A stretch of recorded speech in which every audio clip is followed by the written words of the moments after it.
Greetings and bienvenue, Midnight Crew. Thank you for returning to this broadcast, and welcome to new viewers joining us for the first time. If you like a video, then feel free to subscribe. Prison planet, Gnosticism, and reincarnation trap ideas are gaining traction. These ideas seem to be growing more and more in popularity. They've been getting more popular since the 90s, and now we even have entire subreddits dedicated to these ideas. What are we to make of this? Are we awakening? Is this another trap set? Do we dare to be optimistic? Yes, this realm is designed in a way. If you look at this place as an outside observer, you can see how it all connects to one purpose: loosh harvesting or something along those lines. If you look at near-death experience reports, most come off as some person being screwed with by an astral timeshare salesman. Then you have this dark control force that rules over our government, with high taxes, insane laws, and layers upon layers of brainwashing. If you dare question this realm with that mindset, you get this response. It's all BS cope for people who haven't done a single lifetime focused on spiritual growth in the past 5,000 years to find a new way to be the victim of some higher power. Not surprising that it is popular here on X and on Reddit. Which is a manipulation tactic to shame and guilt trip you, like the majority of human interactions. But I think there is a bigger picture than loosh harvesting. Because we lack so much information, combined with the flawed structure of the human mind, it's a miracle that this awareness got this far. The reason why I believe it to be true is I have a lot of experiences that would validate such an idea.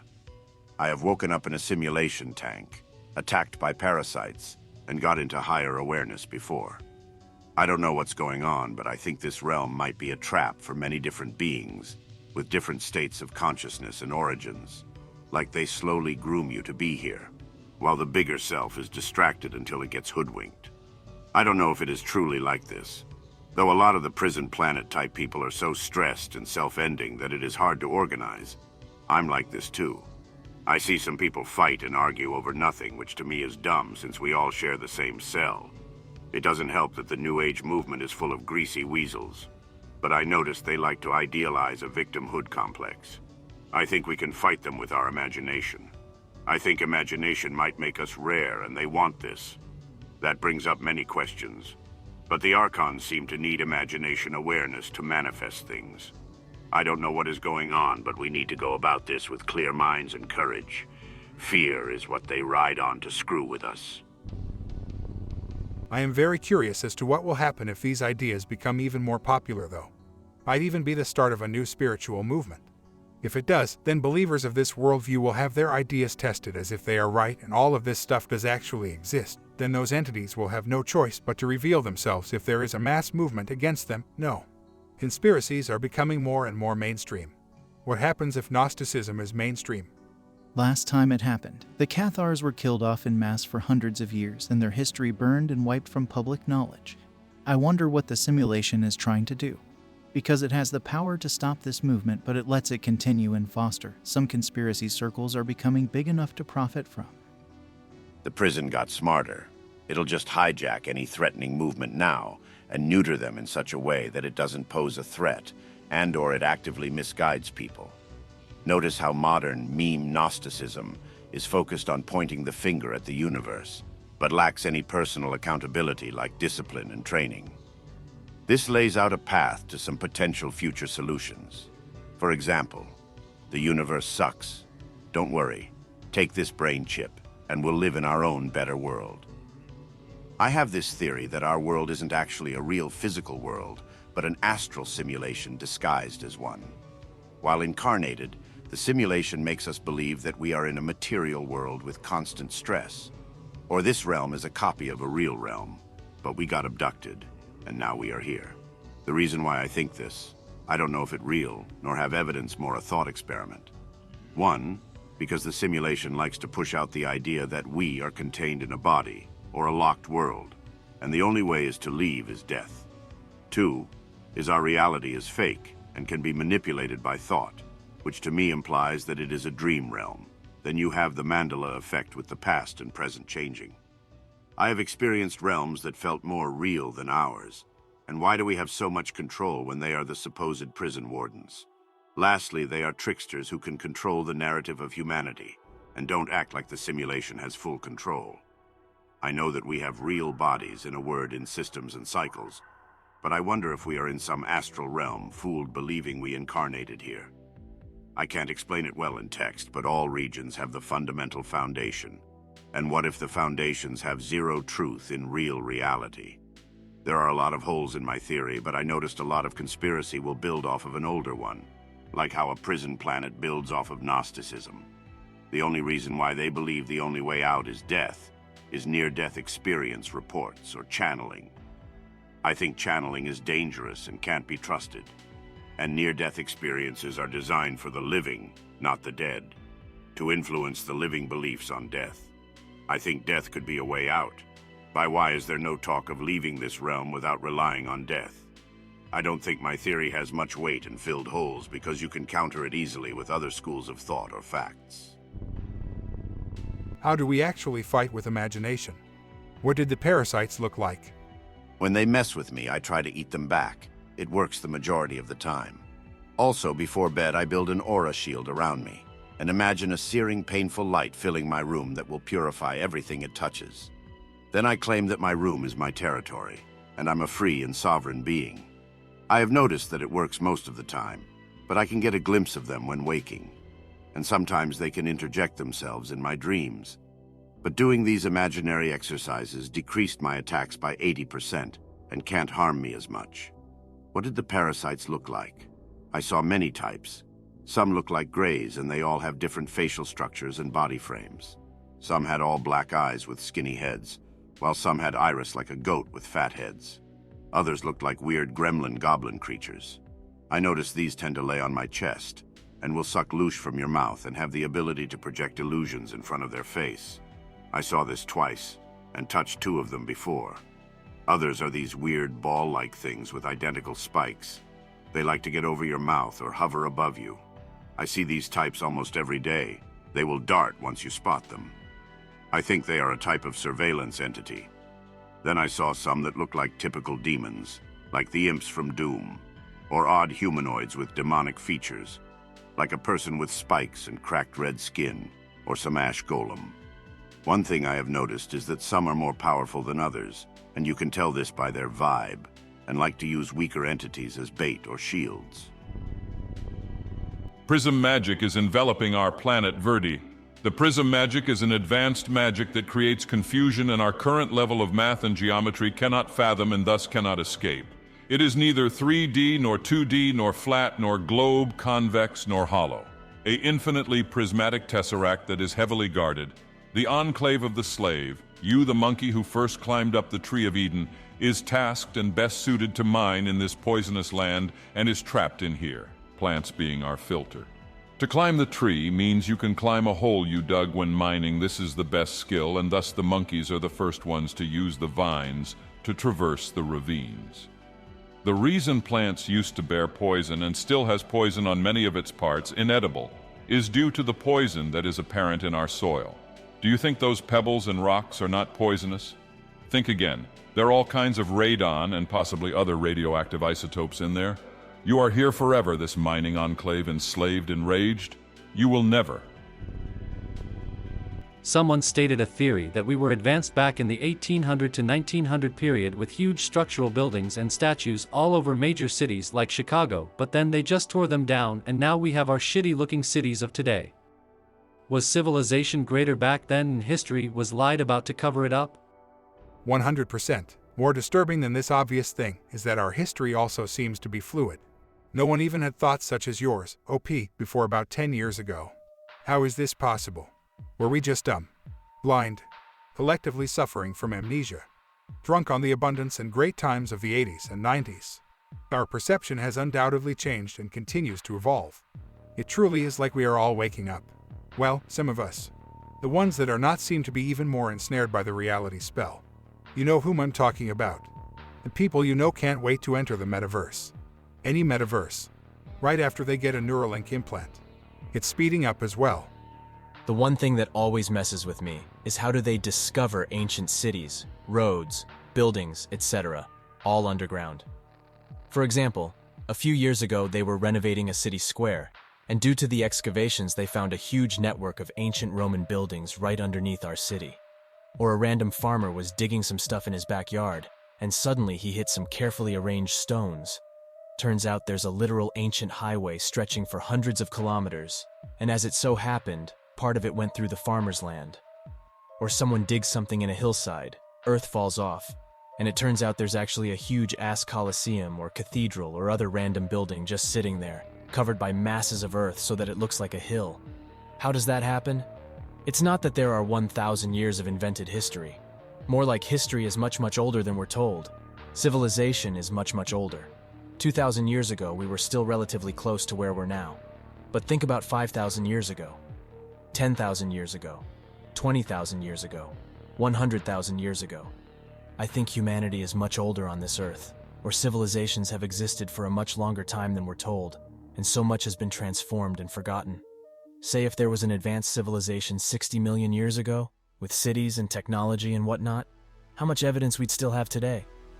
The issue with history nowadays is nobody gives a crap about not pre-World War I, but even post-World War II, or even 30 years ago. I will tell you as far as I can from my family history. First of all, before the so-called economic boom of 1960 circa, most of Europe and I would guess the US too were rural. Our gramps lived on farms, or most of their livelihood came from there. Radios, let alone TVs, were a novelty and a luxury.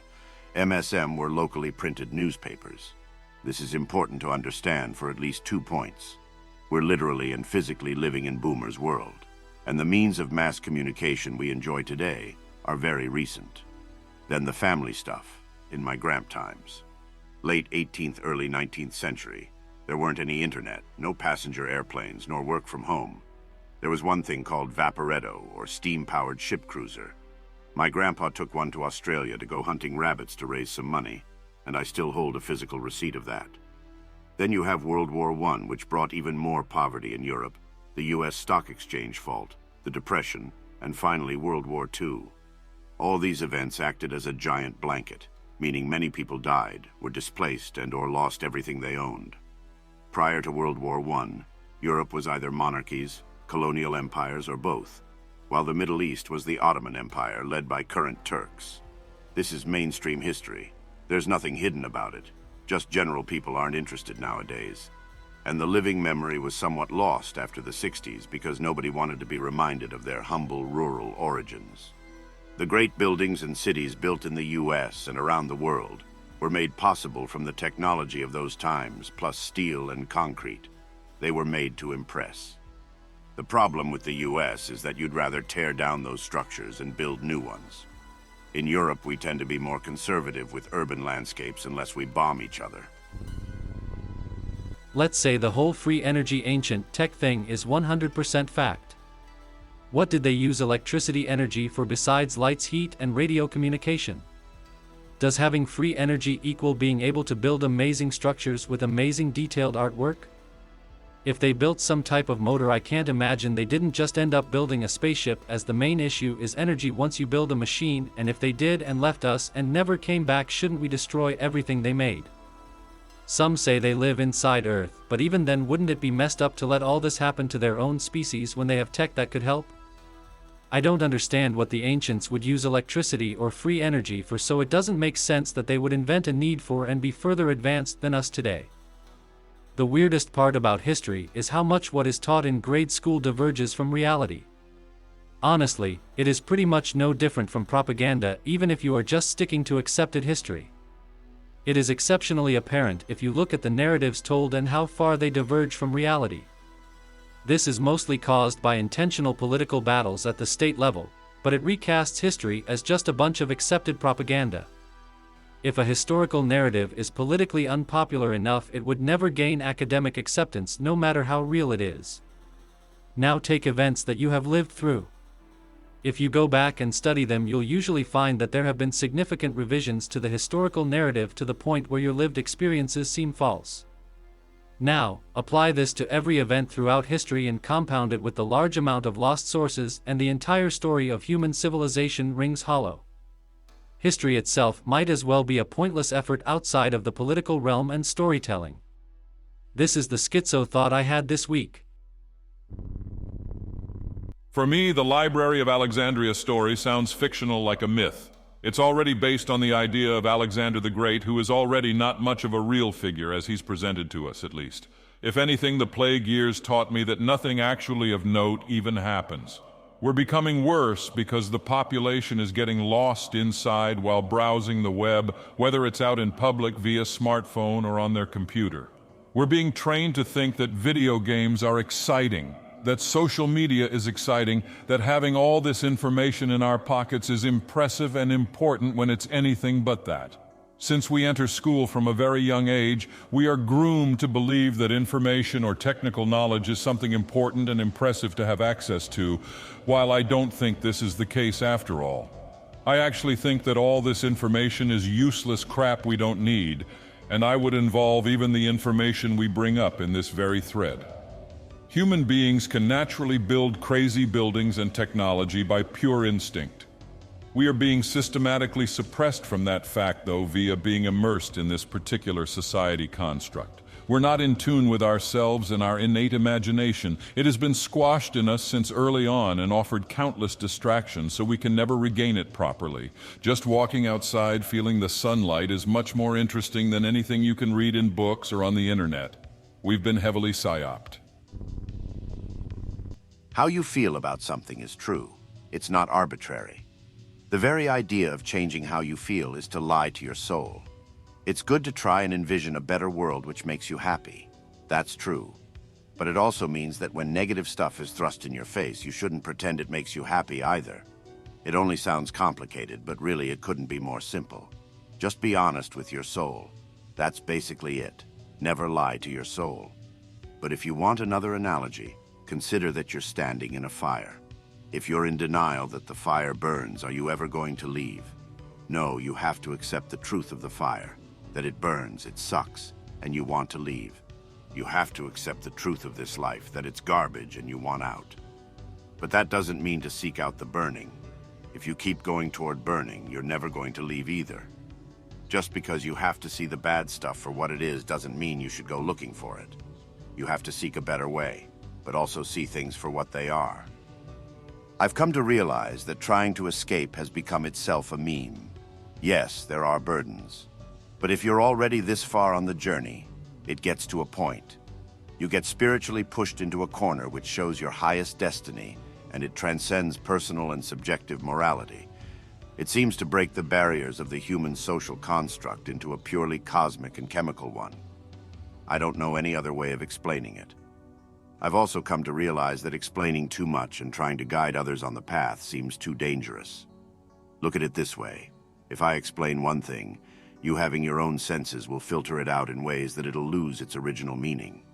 It'll become perverted over time and naturally become corrupted like all other schools of thought. You just gotta do you. The secrecy of truth exists because it's so strangely interpersonal but so connected on a cosmic scale. It's mind-boggling. I wish you luck. I will take my own advice and learn to slowly stop speaking about it. And if you can understand my perspective, you can understand why it's not hidden for the sake of secrecy, perhaps by some. I just know that thankfully, the highest truths in occult knowledge are held by the good guys, and they are small and few. That I can promise. Just do you. I hope that you enjoyed tonight's broadcast. If you enjoyed tonight's story, then please subscribe to the channel as more green texts will appear daily. A new broadcast will appear when the clock strikes midnight Central Time.